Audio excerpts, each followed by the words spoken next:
Voz ya, no tengo la voz del director.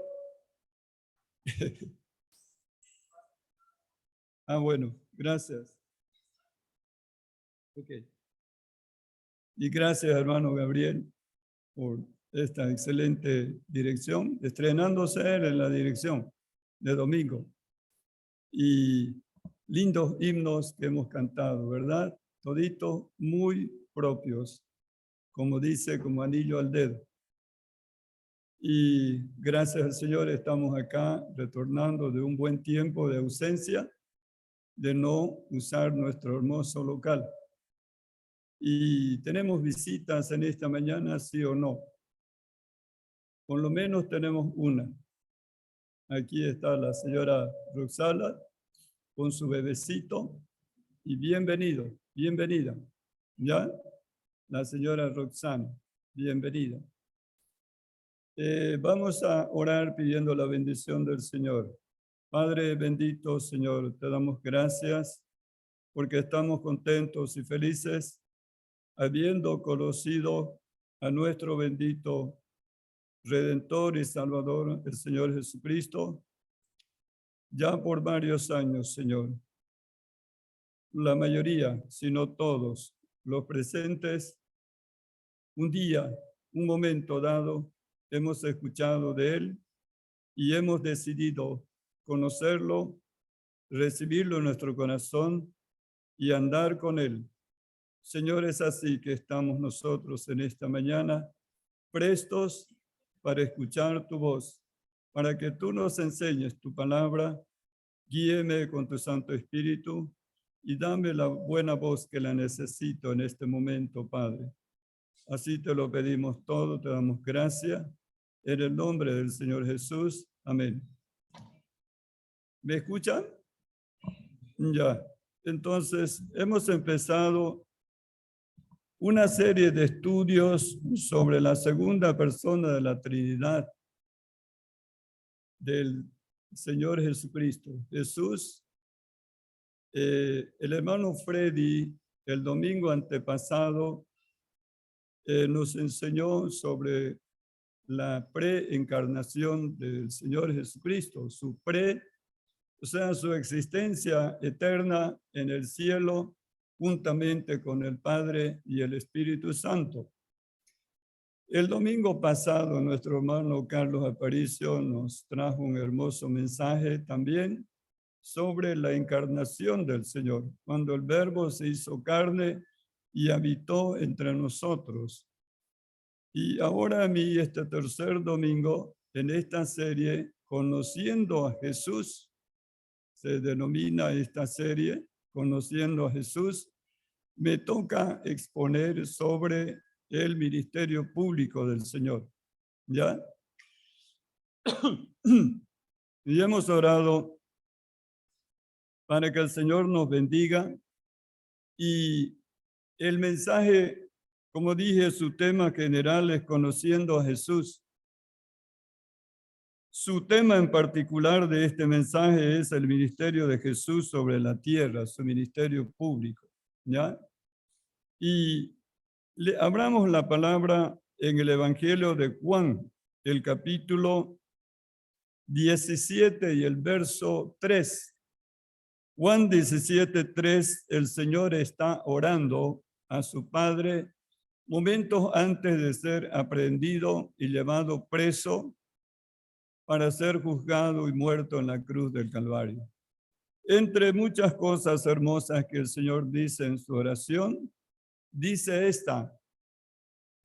Juan 17:3 dice, y esta es la vida eterna, que te conozcan a ti, el único Dios verdadero, y a Jesucristo, a quien has enviado. Conocer al Señor Jesucristo es tener vida eterna, ¿no es verdad? Esta es la vida eterna, que te conozcan a ti, oh Dios Padre, el único Dios verdadero, y a Jesucristo, está hablando de sí mismo, y a Jesucristo, a quien has enviado, ¿no? Entonces, antes de entrar en materia del mensaje, yo quiero hacer brevemente un concurso. Un concurso donde todos, excepto 2 personas, hermano Rufino está fuera del concurso y también el hermano Fernando Castillo. Ellos no entran, los demás entran. Y es una pregunta nomás que se registra así. A ver, aquí tengo el programa de estudio de Emmaús, son 60 cursos y el que gane el concurso va a elegir de este programa un curso, yo se lo voy a regalar. ¿Ya? Bueno, premio, no regalo, sino premio. Entonces, entendido, el que quiera contestar, no hable, levante la mano y se le dará permiso para que hable y dé su respuesta. ¿Tú quieres entrar al concurso? Por supuesto, ¿no? A ver, ¿quién no quiere entrar al concurso? Ya todos quieren entrar. Entonces, voy a pedir al hermano Rufino, venga, él va a ser el árbitro para él ordenar a quién va a dar la respuesta. ¿Ya? Entonces, Buenavista. ¿Ha ido a Buenavista el hermano? Ya. Fíjese en todos y el que levante la mano primero, usted le autoriza para que él dé la respuesta. Dice así, ¿quién fue la persona que quería conocer a Jesús físicamente y Dios le concedió la gracia de conocerlo física y espiritualmente?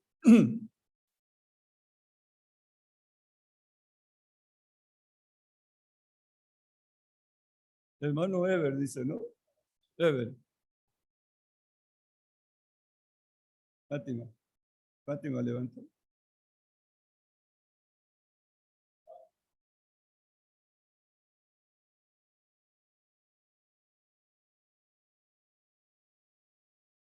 ¿Cómo?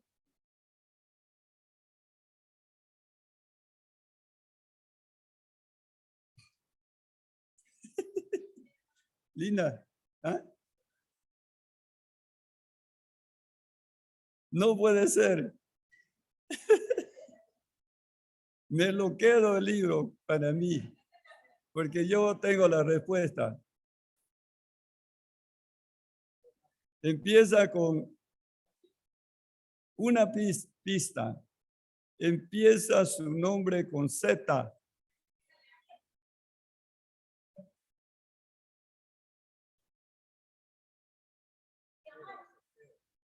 Saqueo. ¿Quién dijo saqueo? ¿Quién? Perdón.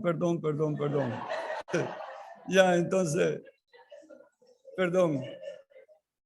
Ya. Es que estamos al frente, cieguitos y sorditos. Entonces el libro es tenga hermano, escójase un libro, no ahorita, sino después. Ya. Ahora sí, vamos a entrar al mensaje. Dice así. Tome asiento, hermano, por favor. Gracias. Siéntese.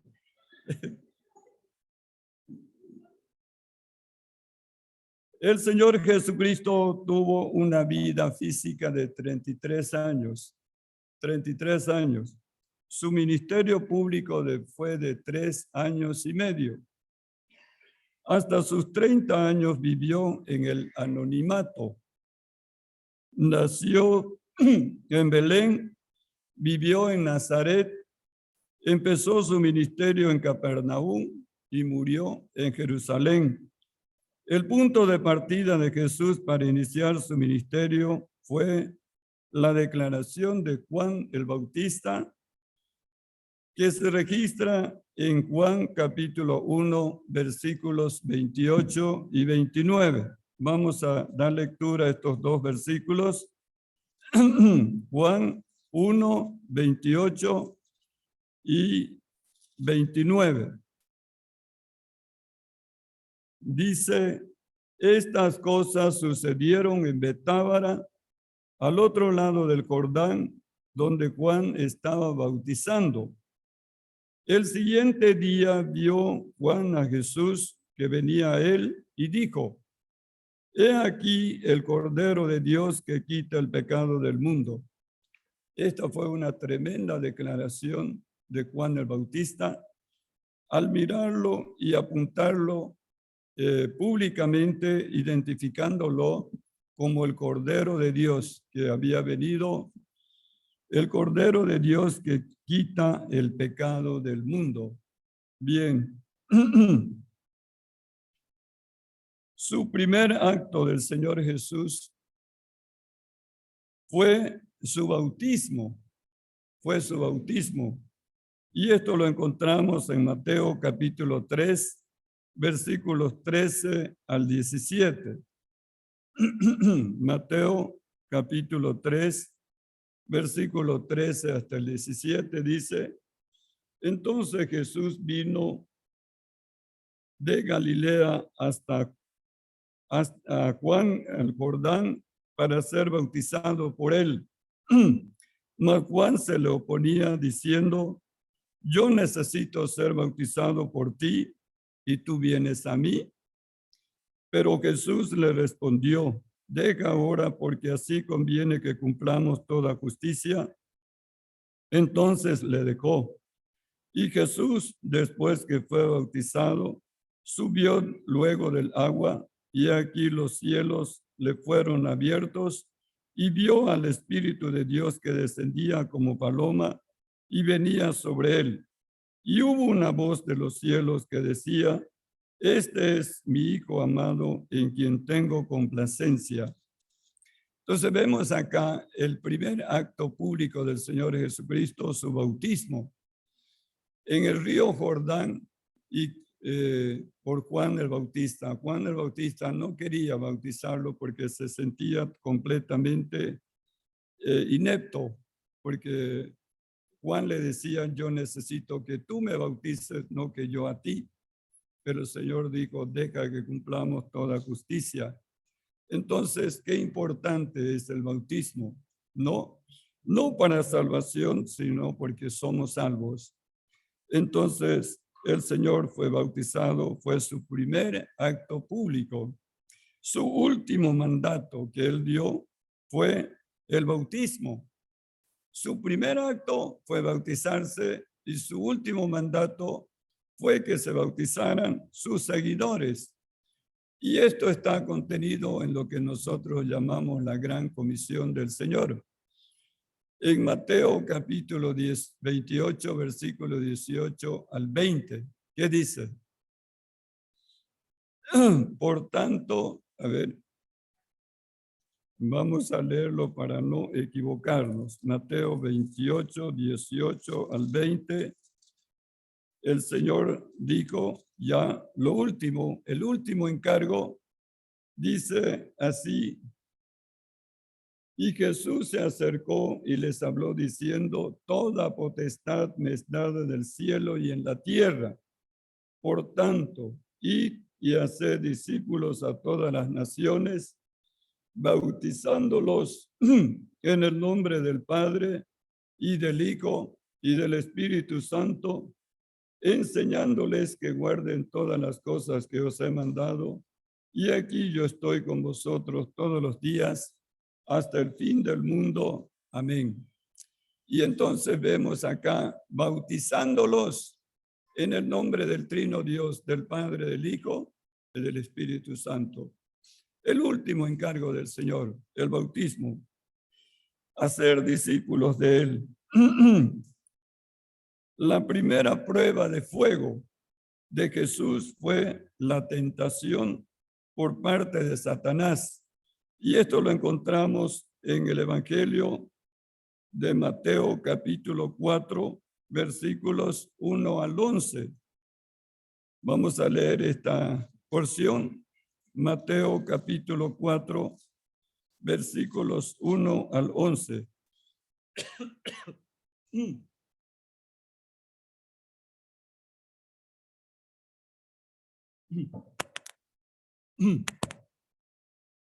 Leamos, hermanos. Entonces Jesús fue llevado por el Espíritu por el Espíritu Santo al desierto para ser tentado por el diablo. Y después de haber ayunado 40 días y 40 noches, tuvo hambre, y vino a él el tentador y le dijo: si eres hijo de Dios, di que estas piedras se conviertan en pan. Él respondió y dijo: escrito está, no solo de pan vivirá el hombre, sino de toda palabra que sale de la boca de Dios. Entonces el diablo le llevó a la santa ciudad y le puso sobre el pináculo del templo y le dijo: si eres hijo de Dios, échate abajo, porque escrito está: a sus ángeles mandará cerca de ti, y en sus manos te sostendrán, para que no tropieces con tu pie en piedra. Jesús le dijo: escrito está también: no tentarás al Señor tu Dios. Otra vez le llevó el diablo a un monte muy alto y le mostró todos los reinos del mundo y la gloria de ellos. Y le dijo: todo esto te daré si postrado me adorares. Entonces Jesús le dijo: vete, Satanás, porque escrito está: al Señor tu Dios adorarás y a él solo servirás.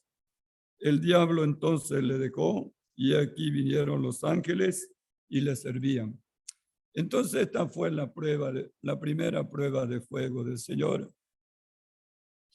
El Señor no podía sucumbir a la tentación porque no tenía afinidad ninguna el pecado en él, porque él fue concebido por obra del Espíritu Santo, fue concebido en el vientre de una señorita virgen judía llamada María. Su concepción fue virginal, inmaculado. Su nacimiento fue inmaculado, sin pecado. Su vida, su muerte y su resurrección y su vuelta al cielo sin relación con el pecado de la raza humana. Él era un hombre 100%, pero también divino 100%. Entonces él no podía pecar de ninguna manera. Pero sin embargo fue el Espíritu Santo, dice, que lo llevó, saliendo de su bautismo, lo llevó al desierto, el Espíritu Santo, para ser tentado por Satanás. 40 días y 40 noches en ayunas, y estaba con hambre. Y ahí se aprovecha esta situación Satanás para tentarlo al Señor 3 veces, pero no pudo. Salió airoso el Señor de la tentación, ¿no? Entonces, si hubiésemos sido cualquiera de nosotros, hubiéramos sucumbido ante la tentación, como sucumbió también nuestros primeros padres, Adán y Eva. El inicio propiamente del ministerio de Jesús fue leyendo en Mateo capítulo 4, versículos 12 al 17. Ahí donde estamos, Mateo capítulo 4, versículos 12 al 17. Dice: cuando Jesús oyó que Juan estaba preso, volvió a Galilea, y dejando a Nazaret, vino y habitó en Capernaum, ciudad marítima en la ciudad de Zabulón y de Neftalí, para que se cumpliese lo dicho por el profeta Isaías cuando dijo: tierra de Zabulón y tierra de Neftalí, camino del mar, al otro lado del Jordán, Galilea de los gentiles.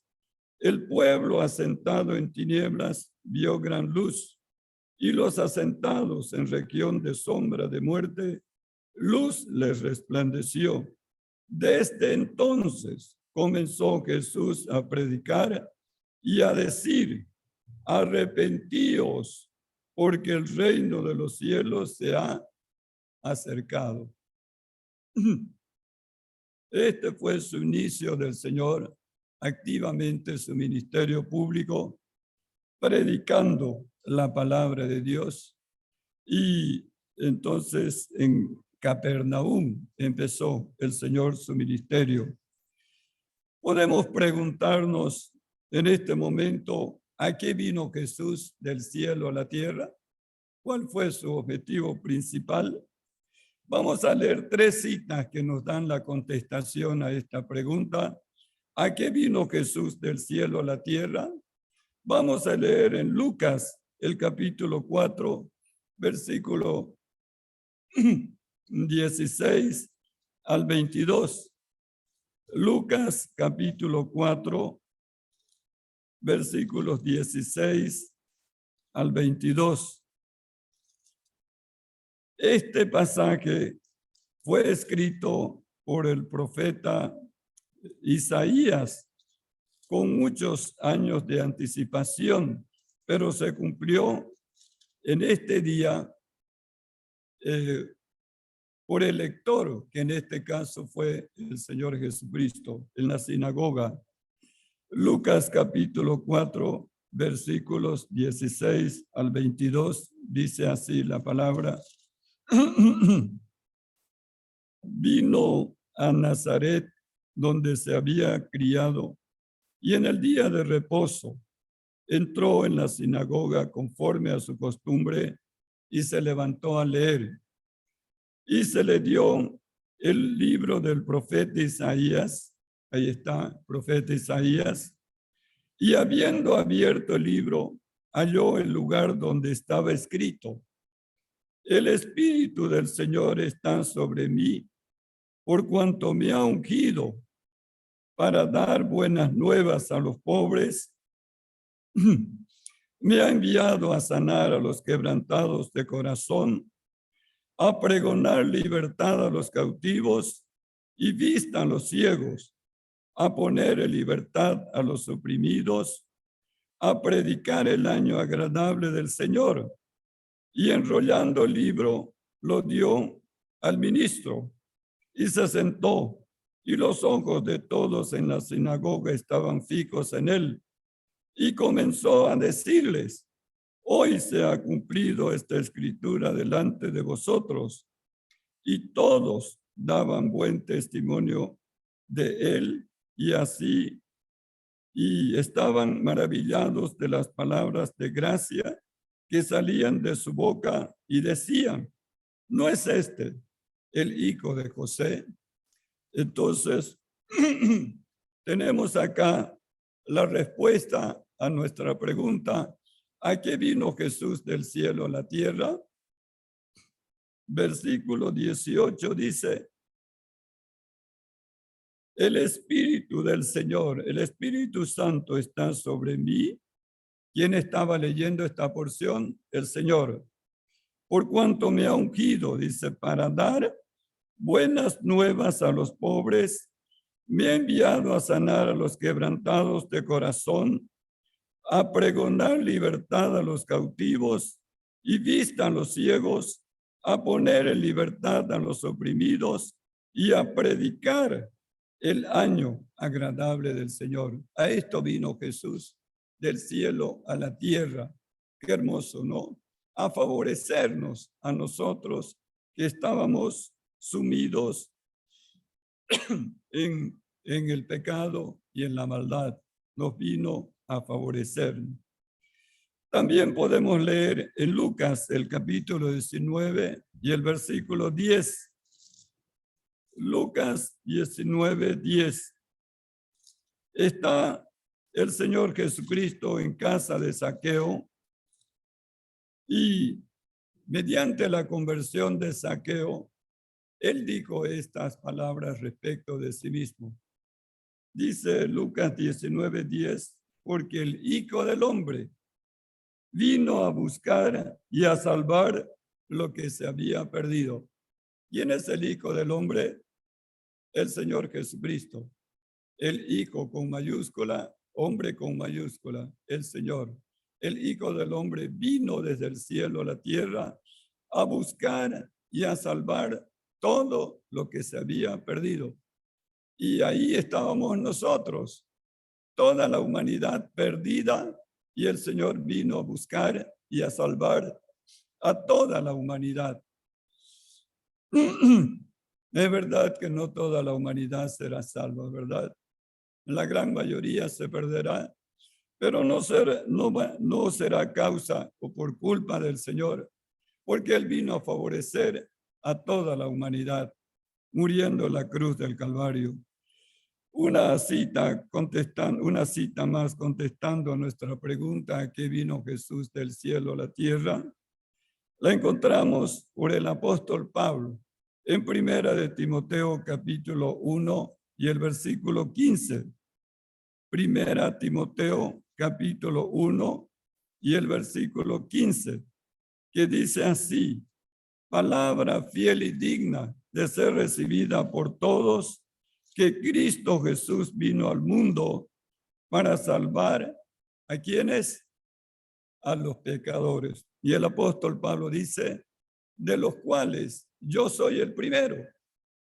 Entonces, el Señor vino, palabra fiel y digna de ser recibida por todos, que Cristo Jesús vino al mundo para, palabra fiel y digna de ser recibida por todos, que Cristo Jesús vino al mundo para salvar, dice, a los pecadores, a toda la humanidad infectada y afectada con el pecado. Entonces el apóstol Pablo dice, de los cuales yo soy el primero.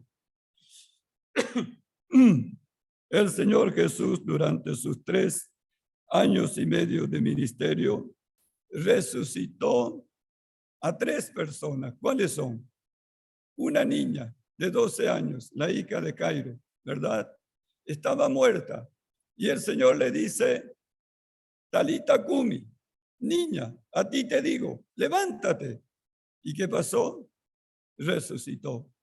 La segunda persona, un joven, no dice su nombre, un joven, hijo único de la viuda de Naín. Estaban llevándolo a sepultarlo al cementerio. De pronto el Señor entra a Naín y se topan las 2 procesiones y el Señor ve que se trata de un entierro y que era una pobre viuda madre que lloraba por la muerte de su hijo, que mucha gente estaba yendo, condoliéndose de ella, a sepultar a su hijo único. Entonces el Señor se acerca a ella y le dice, no llores, no llores. Y de pronto toca el féretro y los que llevaban el féretro se paran. Y el Señor le dice, le habla al joven, le dice, joven, a ti te digo, levántate. ¿Y qué pasó? Resucitó. La tercera persona, ¿quién es? Lázaro, hermano de Marta y María. Entonces hacían 4 días de que estaba muerto, sepultado, y frente a la tumba del Señor, de Lázaro, el Señor hizo una tremenda declaración que la hemos visto, analizado en esta mañana en la cena del Señor. ¿Cuál es? Bueno, perdón, yo estoy equivocado, pero hizo una tremenda declaración respecto de sí mismo cuando él dijo, yo soy la resurrección y la vida. El que cree en mí, aunque esté muerto, vivirá. Entonces el Señor le ordena al muerto, a Lázaro, y le dice, Lázaro, ven fuera. ¿Y qué pasó con Lázaro? Salió vivo y saquen la venda, quiten la piedra y déjenlo y sanito. No. Entonces el Señor resucitó a 3 personas muertas que estaban muertas, sanó a miles de personas enfermas, a miles, paralíticos, ciegos, leprosos, endemoniados, etc. Por eso Nicodemo fue a visitarlo al Señor por las maravillas, por las señales, por los milagros que el Señor hacía. Fijémonos en Juan, el capítulo 4 y el versículo 2. Juan, capítulo 3 Juan capítulo 3 y el versículo 2.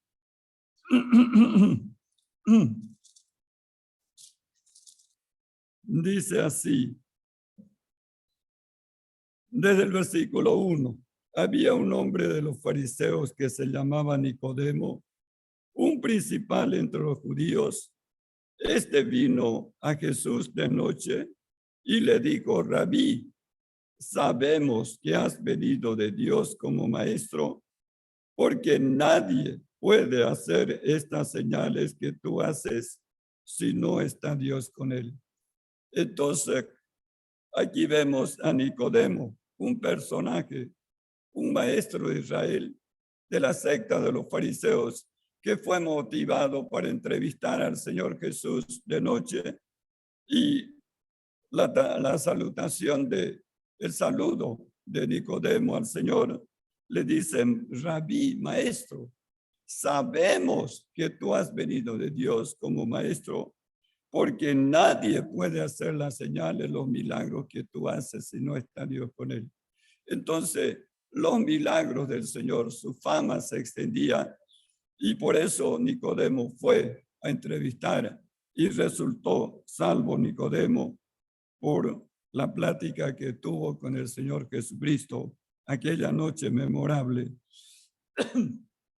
Alimentó el Señor a miles de personas en dos oportunidades. En la primera, estaban en el campo, en el desierto, allá donde el Señor estuvo predicando, mucha gente escuchándolo, y no había alimentación. Entonces, aparece un muchachito con 5 panes y 2 peces.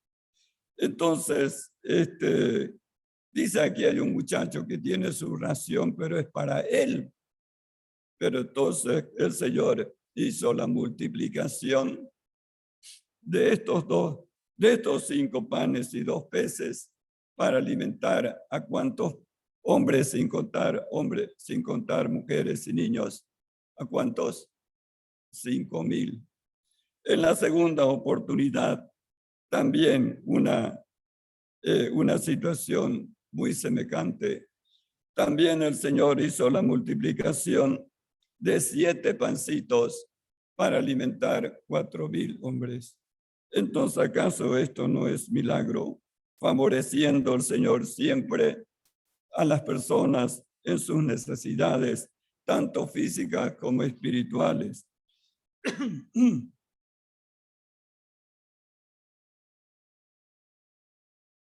Tuvo un ministerio intenso en enseñar la palabra de Dios. Intenso. Todos los días era predicando, enseñando, y también orando. Dice la palabra que se iba al monte y pasaba vigilia la noche entera predicando, es decir, orando a su Padre, orando, y entonces predicando y orando.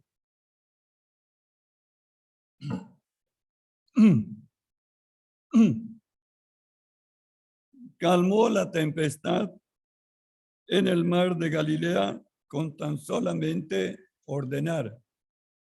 Él viajaba con sus discípulos en la barca. Él estaba durmiendo y se levanta una gran tempestad en el mar de Galilea, y los discípulos, aterrados, ven que él estaba durmiendo y lo sacuden y le dicen: no te da cuidado que perecemos. El Señor se levantó y dijo al mar: enmudece, calla, y el mar quedó quieto. Predicó su célebre sermón del monte, en el Monte de los Olivos, empezando su ministerio público, y este sermón se registra en Mateo capítulo 5 al 7. Discipuló a 12 varones, llamándolos apóstoles. Uno lo traicionó, Judas Iscariote. Vamos a leer en Marcos el capítulo 3, versículos 13 hasta el 19. Marcos capítulo 3, versículos 13 al 19.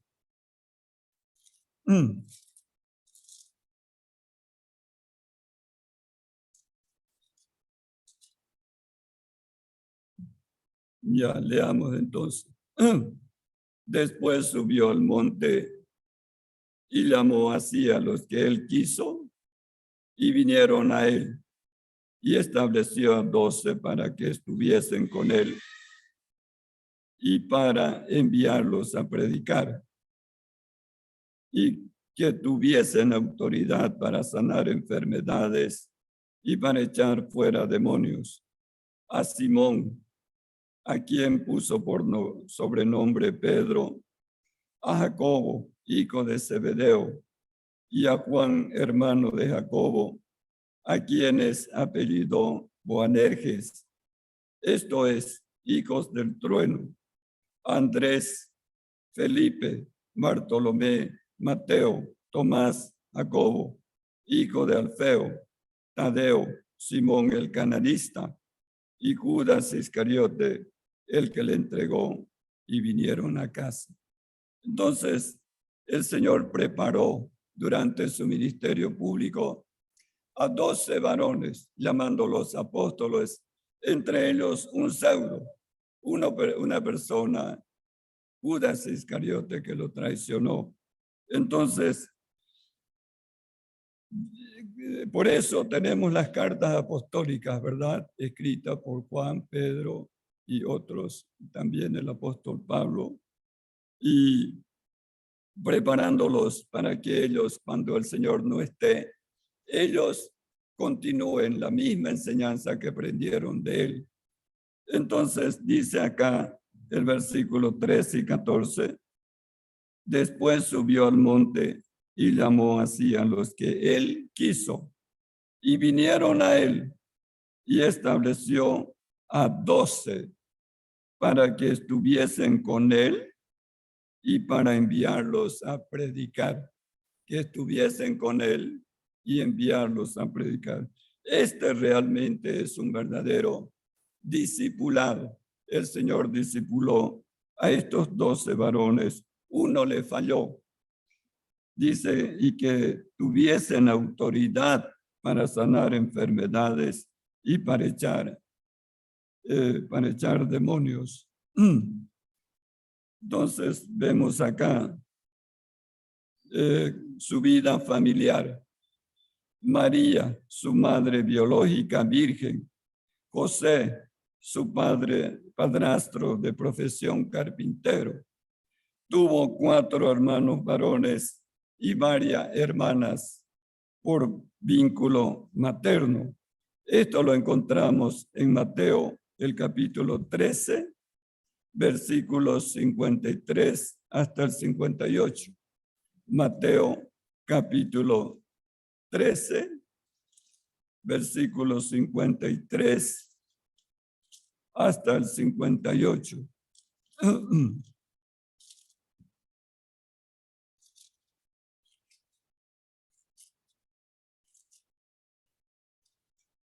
Ok. Así dice, aconteció que cuando terminó Jesús estas parábolas y se fue de allí y venido a su tierra, les enseñaba en la sinagoga de ellos, de tal manera que se maravillaban y decían, ¿de dónde tiene esta sabiduría y estos milagros? ¿No es este el hijo del carpintero?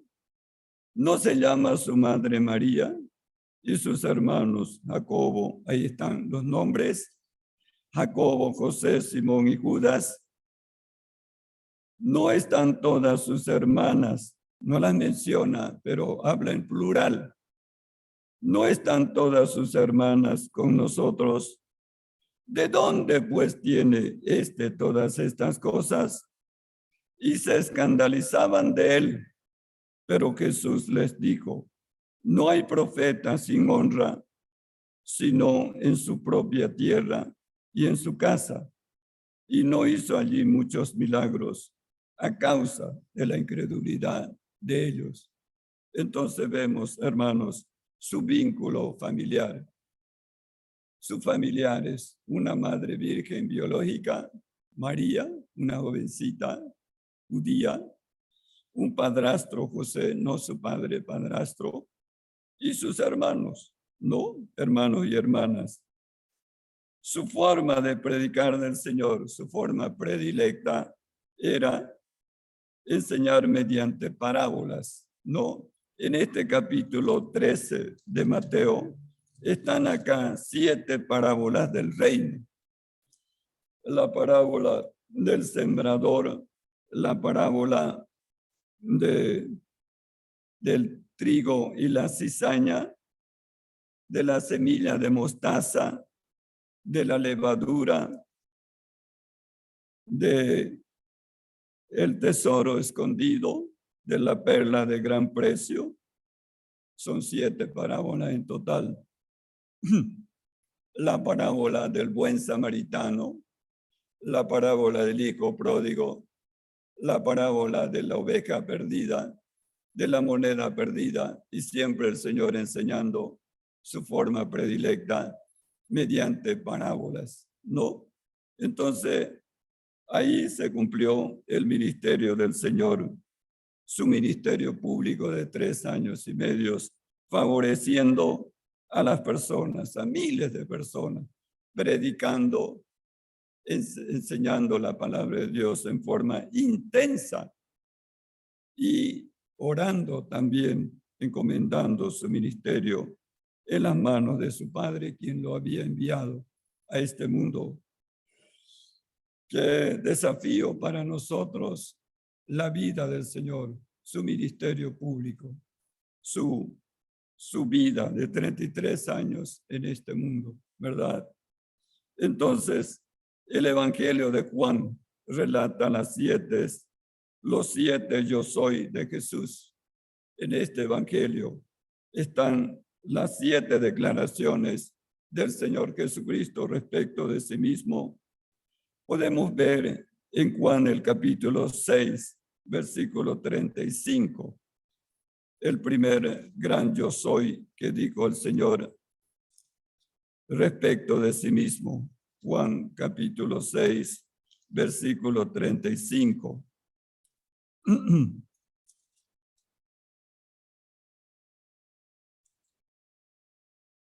Dice así: Jesús le dijo, yo soy el pan de vida. El que a mí viene nunca tendrá hambre, y el que en mí cree no tendrá sed jamás. Yo soy el pan. Yo soy el pan de vida. El pan de vida ha venido del cielo. Para nosotros el pan es una comida cotidiana de ricos y pobres, de todos. Cada día nos servimos, ¿verdad? Y entonces en el desierto el pueblo de Israel estuvo 40 años andando por el desierto en círculo vicioso. ¿Y qué era su alimentación? El maná, el pan del cielo que caía cada día y la gente salía de sus carpitas a recoger y comer ese pan. Entonces el alimento espiritual, el pan del cielo, es el Señor Jesucristo que ha venido a alimentarnos espiritualmente. Yo soy el pan del cielo.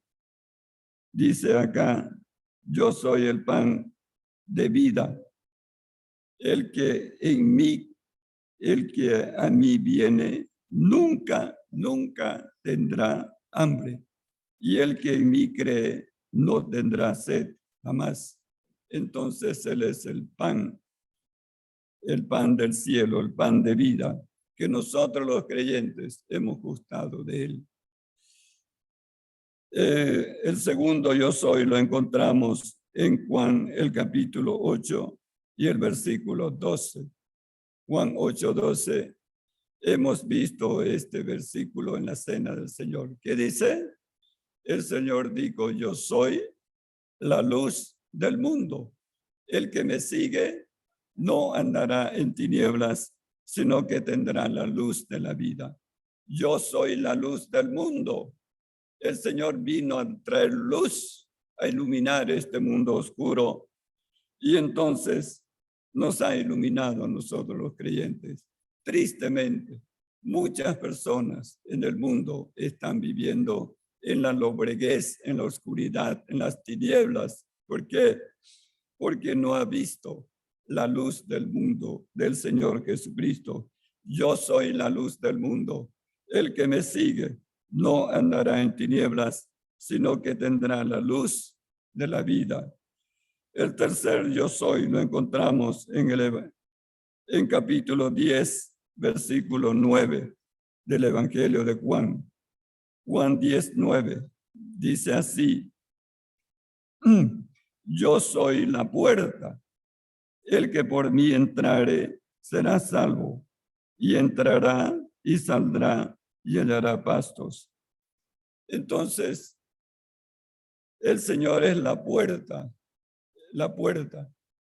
Se dice que antiguamente los pastores, que era muy común, de día soltaban a sus ovejitas, estaban ellos cuidándola en todo tiempo, pero cuando iba oscureciendo, el pastor las arreaba y las metía dentro de su redil y entraban todas las ovejitas por la puerta del redil.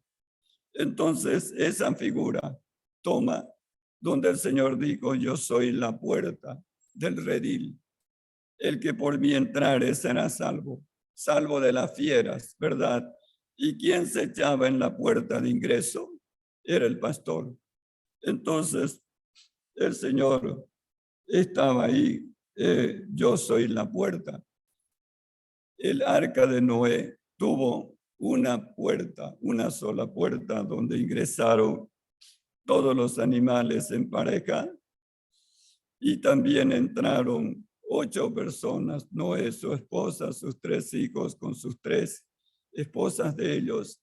8 personas fueron salvas, pero entraron por esa única puerta, y el cielo tiene una sola puerta. Es el Señor Jesucristo, la puerta de salvación. Yo soy la puerta, el que por mí entrare será salvo.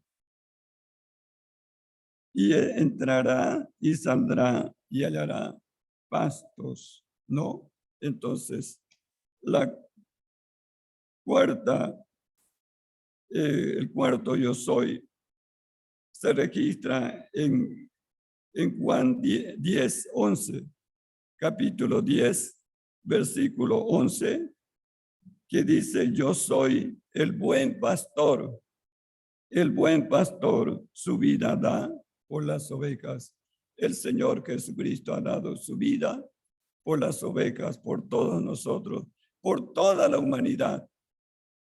El Señor ha dado su vida en la cruz del Calvario, y nosotros entonces hemos sido beneficiados con la muerte de nuestro pastor, de nuestro buen pastor, que dio su vida por nosotros para salvarnos de la condenación eterna. El quinto yo soy, versículo, capítulo 11, versículos 25 y 26. Esta declaración la hizo frente a la tumba de Lázaro antes de resucitarlo. Y dice la palabra: le dijo Jesús: yo soy la resurrección y la vida. El que cree en mí, aunque esté muerto, vivirá. Y todo aquel que vive y cree en mí, no morirá eternamente. ¿Crees esto? Entonces el Señor es la resurrección y la vida. El que cree en el Señor tiene vida eterna. El cristiano tiene vida eterna, por eso no puede morir eternamente. Yo soy la resurrección y la vida. El que cree en mí, dijo el Señor, el que cree en mí, aunque esté muerto, vivirá. Y todo aquel que vive y cree en mí, no morirá eternamente. Entonces el Señor murió, fue sepultado, pero resucitó, se levantó de la tumba, dejándola vacía, resucitando. El sexto yo soy lo encontramos en Juan capítulo 14, versículo 6. Juan 14, 6. ¿Qué dice ahí? Juan 14, 6. Jesús le dijo a Tomás: yo soy el camino y la verdad y la vida. Nadie viene al Padre sino por mí. El Señor no dijo yo soy un camino, sino el camino. El camino, el único camino. Yo soy la verdad y yo soy la vida. Y nadie llegará al Padre sino por mí. Es imposible llegar al cielo sin Jesús, el camino cierto. Es imposible llegar al infierno con Jesús, porque Él es el camino al cielo, no al infierno, sino al cielo. Y el último y séptimo yo soy que se registra en este Evangelio de Juan, lo encontramos en capítulo 15, versículo 1 y versículo 5. Dice así: yo soy la vid verdadera y mi Padre es el labrador. Repito, yo soy la vid verdadera y mi Padre es el labrador. Entonces, la vid, la planta de la uva. El Señor es la planta de la uva que tiene muchos sarmientos, gajos que cargan las frutas, las uvas. Y entonces, el labrador es su padre. El versículo 5 dice: yo soy la vid, vosotros los pámpanos. ¿Quiénes? Los creyentes. El que permanece en mí, permanecer en el Señor, y yo en él, lleva mucho fruto, porque separados de mí, nada podéis hacer. ¿Qué significa esto? Todos los creyentes somos salvos, ¿verdad? Estamos conectados a la planta de la vid. El Señor dijo: yo soy la vid, la planta de la uva. Y entonces ustedes son los pámpanos. Yo estoy en ustedes, ustedes en mí. Pero muy importante, deben permanecer en mí, porque un gajo cortado ya se va a morir, no va a frutear, ¿no? Entonces debemos nosotros estar conectados. No estoy hablando de pérdida de salvación, porque la salvación no se pierde, es imperecedera, es eterna. Pero llevar fruto para la gloria de Dios, para recibir premios en el tribunal de Cristo, está en nosotros, que tenemos que estar activos en la obra del Señor. Una de las cosas que normalmente debemos hacer es esta que estamos haciendo este domingo. ¿Qué estamos haciendo? ¿Qué estamos haciendo? Congregados, ¿no? Físicamente, venciendo obstáculos, dificultades. Estamos acá, hemos cantado, hemos orado, estamos escuchando la palabra de Dios, estamos leyendo la palabra, estamos orando y estamos conectados los unos con los otros, estamos conectados con Dios nuestro Padre. Entonces, muy importante que nosotros estemos conectados, y el modelo del Señor debe ser nuestro desafío, ¿no? ¿Cómo vivió el Señor? ¿Cómo cumplió su ministerio? A cabalidad, a la perfección. Entonces, somos beneficiados con ese ministerio que el Señor lo realizó. Entonces dice, otra vez el versículo 4, permaneced en mí y yo en vosotros, como el pámpano no puede llevar fruto por sí mismo si no permanece en la vid, así tampoco vosotros si no permaneciereis en mí. Yo soy la vid, vosotros los pámpanos. El que permanece en mí y yo en él, lleva fruto, mucho fruto, porque separados de mí, nada podéis hacer. Separados del Señor, nada se puede, ¿no? Pero con el Señor podemos decir, como el apóstol Pablo dijo: todo lo puedo en Cristo que me fortalece. Entonces, terminando ya, conocer a Jesús como Señor y Salvador personal es tener vida eterna para vivir con Él en el cielo por toda la eternidad. En Juan capítulo 3, versículo 16 al 18, porque de tal manera amó Dios al mundo que ha dado a su Hijo unigénito, para que todo aquel que en Él cree no se pierda, mas tenga vida eterna. Porque no envió Dios a su Hijo al mundo para condenar al mundo, sino para que el mundo sea salvo por Él. El que en Él cree no es condenado, pero el que no cree ya ha sido condenado porque no ha creído en el nombre del unigénito Hijo de Dios. Entonces, creer en el Señor Jesucristo, conocerlo íntimamente, es tener vida eterna, ser un hijo de Dios, salvado por siempre, para cuando toque partir de esta vida, estaremos viviendo, disfrutando la eternidad con el Señor Jesucristo, aquel que dijo, yo soy el camino, la verdad y la vida. Nadie viene al Padre sino por mí. La pregunta, amigo que estás en esta sala, ¿conoce a Jesús como tu Señor y Salvador personal? Para las personas que están conectadas, las redes sociales también vale esta pregunta para usted, querido amigo, amiga, que todavía no conoces a Jesús íntimamente. Es el tiempo de conocerlo y de recibirlo como tu Señor y Salvador personal. Entonces es la oportunidad. ¿A qué distancia está Jesús de la persona que quiere conocerlo? ¿A qué distancia? A distancia de una oración de fe, de orar para recibir al Señor Jesucristo como su Señor y como su Salvador personal.